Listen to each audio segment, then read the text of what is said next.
बदलती हुई वैश्विक परिस्थितियों में आज पूरी दुनिया की नजर भारत पर है। पूरी दुनिया का भरोसा भारत पर बढ़ रहा है।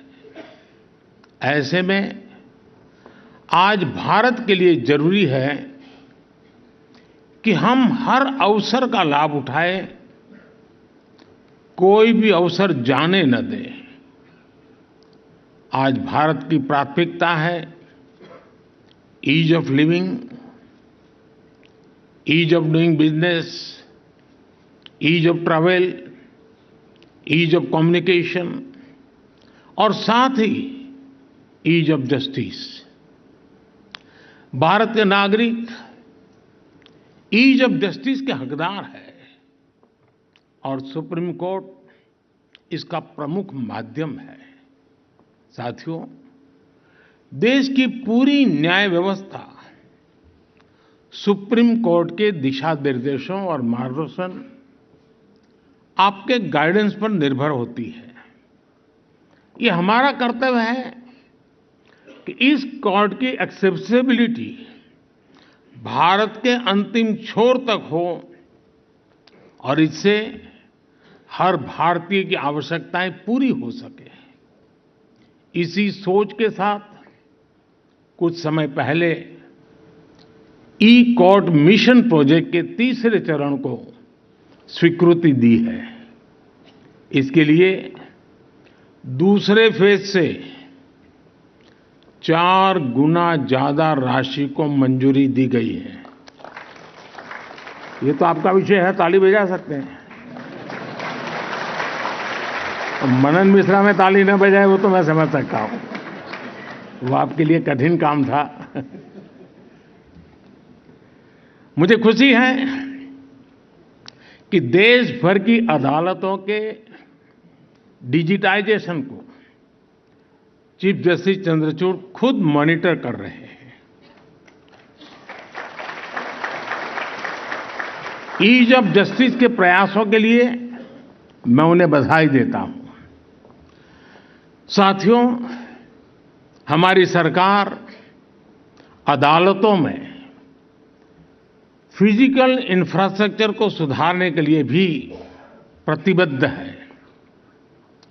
2014 के बाद से इसके लिए 7,000 करोड़ रुपए से ज्यादा राशि वितरित की जा चुकी है। मैं वर्तमान सुप्रीम कोर्ट बिल्डिंग में आप सभी को आ रही दिक्कतों से भी अवगत हूं। पिछले सप्ताह ही सरकार ने सुप्रीम कोर्ट बिल्डिंग कॉम्प्लेक्स के विस्तार के लिए 800 करोड़ रुपए की धनराशि स्वीकृत की है।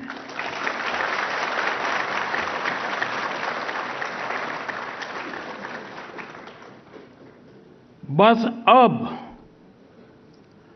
आप लोगों के पास कोई संसद भवन की तरह पिटीशन लेकर ना आ जाए कि फिजूल खर्ची हो रही है। साथियों, आज आपने मुझे सुप्रीम कोर्ट के कुछ डिजिटल इनिशिएटिव का शुभारंभ करने का भी मौका दिया है। डिजिटल सुप्रीम कोर्ट रिपोर्ट्स की मदद से सर्वोच्च न्यायालय के निर्णय अब डिजिटल फॉर्मेट में भी मिल सकेंगे। मुझे देखकर अच्छा लगा कि सुप्रीम कोर्ट के फैसलों को स्थानीय भाषाओं में ट्रांसलेट कराने की व्यवस्था भी शुरू कर दी गई है। मुझे उम्मीद है कि देश की अन्य अदालतों में भी जल्द ऐसी व्यवस्था हो सकेगी। साथियों, आज टेक्नोलॉजी कैसे ईज ऑफ जस्टिस में मददगार साबित हो सकती है, इसका एक कार्यक्रम अपने आप में एक उदाहरण है। मेरा ये संबोधन अभी एआई की मदद से इसी वक्त इंग्लिश में ट्रांसलेट हो रहा है और आप में से कुछ लोग भाषिणी ऐप के माध्यम से उसे सुन भी रहे हैं। कुछ शुरुआती दिक्कतें हो सकती है, लेकिन टेक्नोलॉजी कितना बड़ा कमाल कर सकती है ये इससे पता चलता है। हमारी अदालतों में भी इसी तरह की टेक्नोलॉजी का उपयोग करके सामान्य नागरिकों का जीवन आसान बनाया जा सकता है। आपको याद होगा, मैंने कुछ समय पहले कानूनों को सरल भाषा में लिखे जाने की बात कही थी। मैं समझता हूं कि अदालत के निर्णयों का आसान भाषा में लिखे जाने से आम लोगों को और मदद मिलेगी। साथियों, अमृतकाल के हमारे कानूनों में भारतीयता और आधुनिकता की समान भावना दिखनी भी उतनी आवश्यक है। वर्तमान की परिस्थितियां और बेस्ट प्रैक्टिसेस के अनुरूप सरकार भी कानूनों को मॉडर्नाइज करने पर काम कर रही है।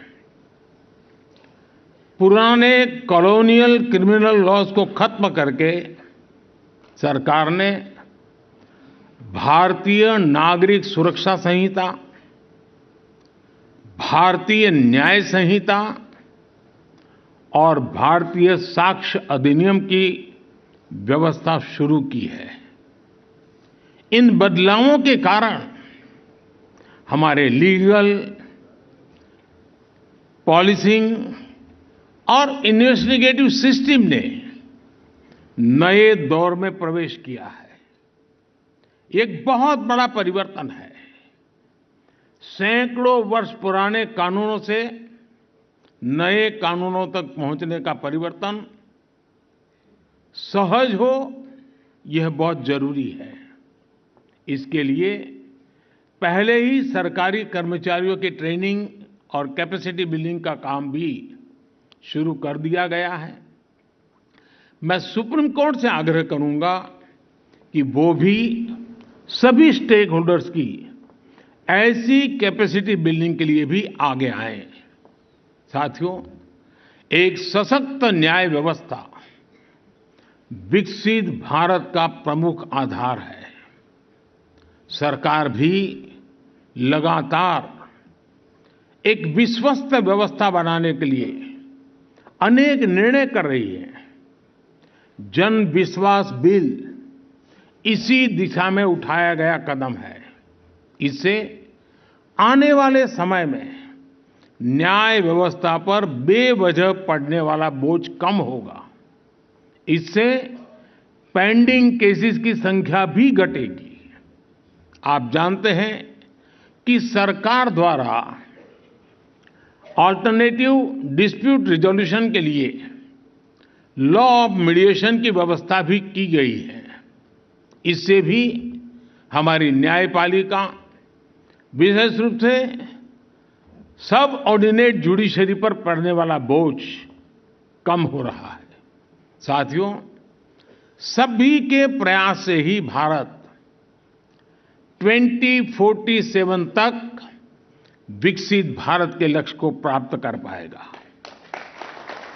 और इसमें निश्चित तौर पर सुप्रीम कोर्ट के अगले 25 वर्षों की भी बड़ी सकारात्मक भूमिका है। एक बार फिर आप सबने यहां मुझे निमंत्रित किया।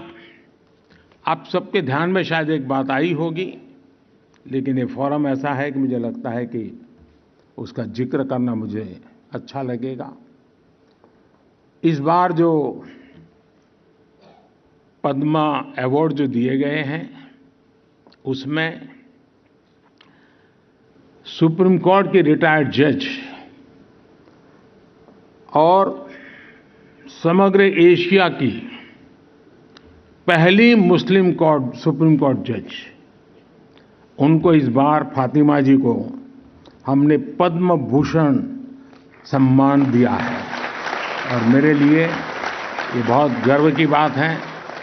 एक बार फिर मैं सुप्रीम कोर्ट को उसके 75 वर्ष पर बहुत-बहुत बधाई देता हूँ। बहुत-बहुत धन्यवाद।